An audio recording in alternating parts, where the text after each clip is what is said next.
কমে গেছে। আচ্ছা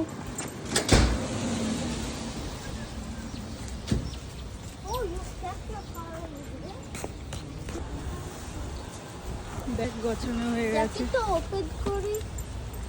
এখানে রাখলাম।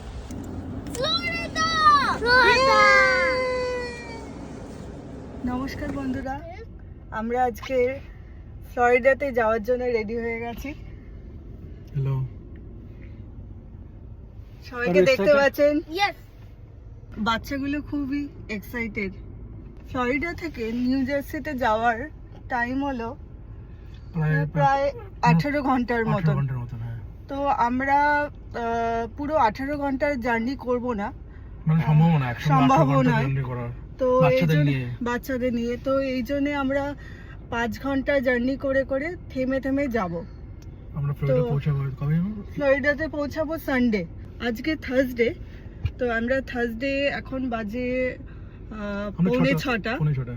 তো 6:45 মেরিয়েছি, আর 5 ঘন্টা জার্নি করে আমরা একটা হোটেলে যাব, মেরিল্যান্ডে অ্যাবারডিন বলে জায়গা আছে। 5 ঘন্টা কেন, আমরা 3 ঘন্টায় পৌঁছে যাবো। 3 ঘন্টায় পৌঁছে যাবো। তো 3 ঘন্টা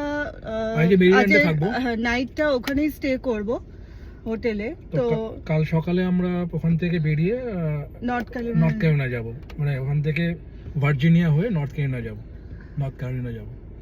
আর পরশুদিন আমরা যাচ্ছি নর্থ ক্যারোলিনা থেকে ফ্লোরিডা, মানে ভায়া তোমার ভার্জিনিয়া, ভায়া জর্জিয়া। ফ্লোরিডা যাচ্ছি মোটামুটি ধরো এখান থেকে নিউ জার্সি কনসিডার করি, মোটামুটি 8টা স্টেট আমরা কভার করতে পারবো। নিউ জার্সি, পেনসিলভেনিয়া, মেরিল্যান্ড, তারপরে Virginia, North Carolina, South Carolina, Georgia, finally Florida থেকে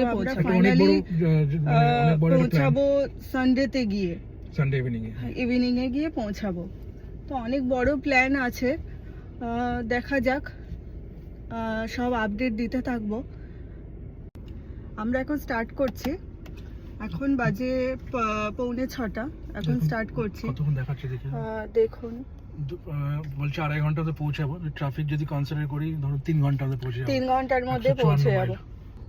দেখুন আমরা দেখাচ্ছে 2.5 ঘন্টার মধ্যে পৌঁছে যাবো।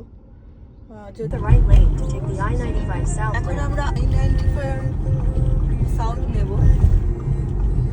পুরো আমরা I-95 সাউথ ধরেই যাবো, মানে আমরা অ্যাকচুয়ালি সাউথে যাচ্ছি, তাই তো? হ্যাঁ, নর্থ থেকে আমরা অ্যাকচুয়ালি সাউথে যাচ্ছি।